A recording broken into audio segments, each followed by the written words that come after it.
Welcome to a deep dive into the life of Mordechai Vanunu, Vanunu. the man who exposed Israel's nuclear secrets to the world. It's a story stranger than fiction, really. Yeah, and we've got his Wikipedia article to guide us, plus some background on Operation Opera and the Non-Proliferation Treaty. Lots to unpack there. Definitely. So, ready to jump in? Absolutely. Let's dive in. Okay, so Mordechai Vanunu. Right off the bat, what's fascinating is the contrast in his early life. He's raised in a deeply religious Jewish family, first in Morocco, then Israel. We're talking religious schools, a father who's a respected rabbi. It's a background that seems so at odds with how his story unfolds. Yeah, it's like, were the seeds of rebellion already there? Yeah. Because the Wikipedia article mentions some kind of personal crisis that leads him to abandon his faith while he's still in high school. Right, and that questioning of authority, that urge to challenge the accepted narrative, Yeah. it becomes a defining characteristic for him, it seems. And we see it again, right? After high school, he enrolls in yeshiva, but then leaves after only a week, serves in the army, sees action in the Yom Kippur War, but ultimately decides against a military career, starts studying physics at Tel Aviv University. It's like he's searching for something, but he keeps hitting these roadblocks. And his personal life during this time, it's no less turbulent. He's working odd jobs just to make ends meet. What kind of jobs? We're talking like a bakery, Yeah. a retirement home, Why? while he's trying to study. Then, almost out of the blue, he lands this technician job Right. at the Negev Nuclear Research Center. Hold on, how does that even happen? I mean, someone with Vanunu's background ending up at a top secret nuclear facility, that seems like a huge leap. It's a pretty wild twist, right? This former yeshiva student, who's already becoming increasingly critical of the Israeli government, ends up working at the very heart of their clandestine nuclear program. Talk about being thrown into the deep end, huh? So this Negev facility, Yeah. this was the real deal. They were actually producing nuclear weapons there. Yes, despite Israel's official stance of nuclear ambiguity, neither confirming nor denying possession of nuclear weapons, the facility near Dimona was an open secret. And Vanunu was right there, witnessing it all firsthand. Which I can only imagine probably fueled his disillusionment. With Israeli policies even more. The article mentions his clashes with the government, refusing field duties during the Lebanon War, advocating for Arab Israelis. It seems like his political views, they were evolving pretty rapidly during this time. Yeah, this is crucial to understanding Vanunu's story. Yeah. And he wasn't just opposed to nuclear weapons in a vacuum.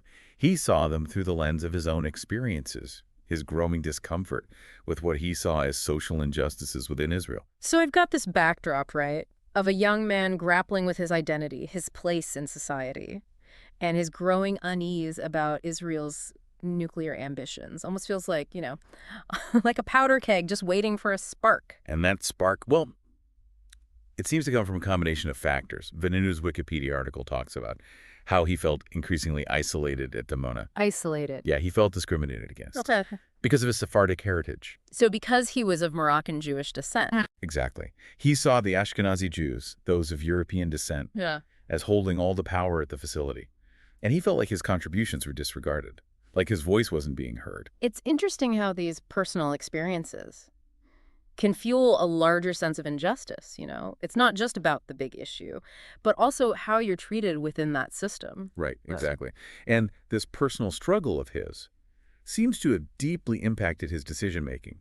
In 1985, he's laid off from Dimona. Oh, wow. Now, whether that was a genuine layoff or a way to get rid of a dissenting voice, that's still being debated. Yeah, I can imagine the conspiracy theories. Oh, absolutely. Yeah. But regardless of the reasons behind it, this layoff seems to be Vanunu's tipping point. He starts secretly taking pictures inside Dimona. Pictures. Yeah, images that would later send shockwaves around the world. So he's not just grabbing some documents or something. He's capturing actual evidence of Israel's nuclear capabilities. Right. Evidence that directly challenged Israel's policy of nuclear ambiguity. Remember, they were playing a dangerous game, trying to deter their enemies. With the suggestion of nuclear weapons, but without ever officially confirming they had them. And Vanunu was about to call their bluff. Exactly. He smuggles the photos out of Israel, and he eventually makes contact with journalists in London. Wow. This is where I think it gets really audacious. I mean, Yeah. Vanunu could have just disappeared, right? Faded into the background with his secrets. But he chose to go public.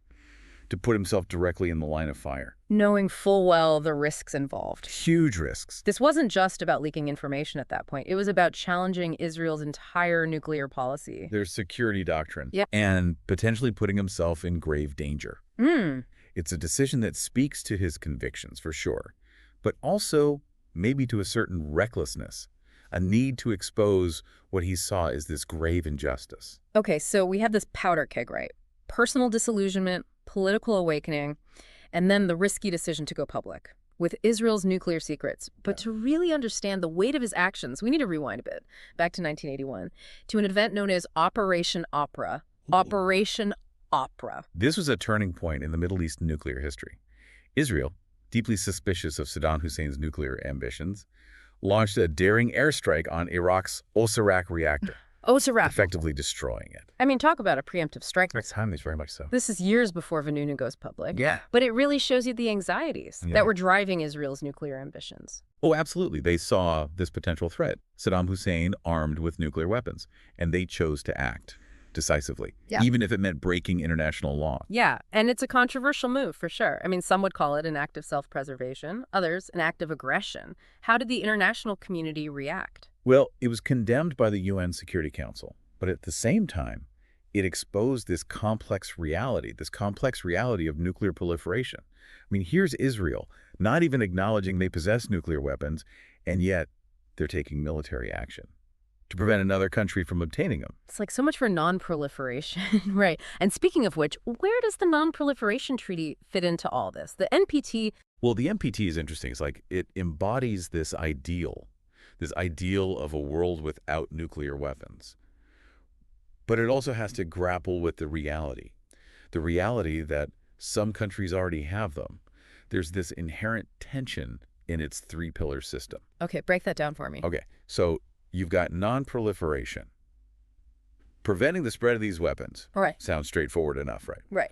But then you have disarmament, which calls on the nuclear-armed states to reduce their arsenals. Okay. And this is where it gets tricky, because those states are reluctant to give up the power that those weapons provide. Yeah, that makes sense. And then there's the third pillar, the right of all states to access peaceful nuclear technology. Like for energy production. Exactly. Which, as we've seen, can be a bit of a slippery slope. Right. So it's this constant balancing act. How do you prevent the spread of nuclear weapons while also acknowledging the right of nations to develop nuclear energy? And how do you convince nuclear states to disarm when they see these weapons as crucial to their security? It's like they're trying to square a circle, in a way.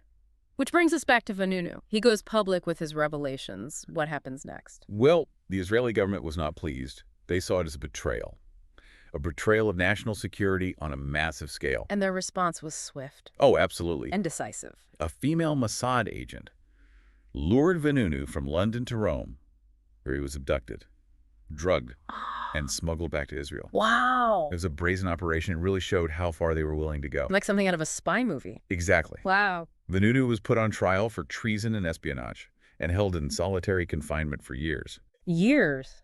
Years. It was a harsh sentence, meant to send a message.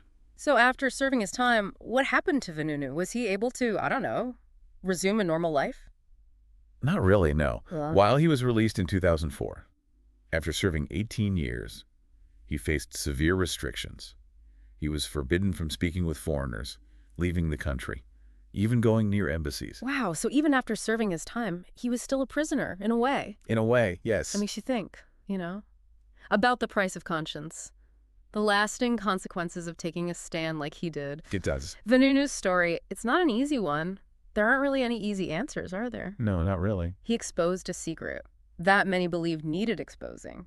But he did so in a way that some considered treasonous. He became a symbol of whistleblowing, but also of betrayal. His story sparks debates that continue to this day. Yeah, it really does. It makes you question the balance between individual conscience and national security, the morality of nuclear weapons, the effectiveness of agreements like the NPT. It's a lot to unpack. It is. Mordechai Vanunu. Yeah, a fascinating and complex figure. His story really stays with you. It does. Thanks for taking this deep dive with me. Of course, happy to be here.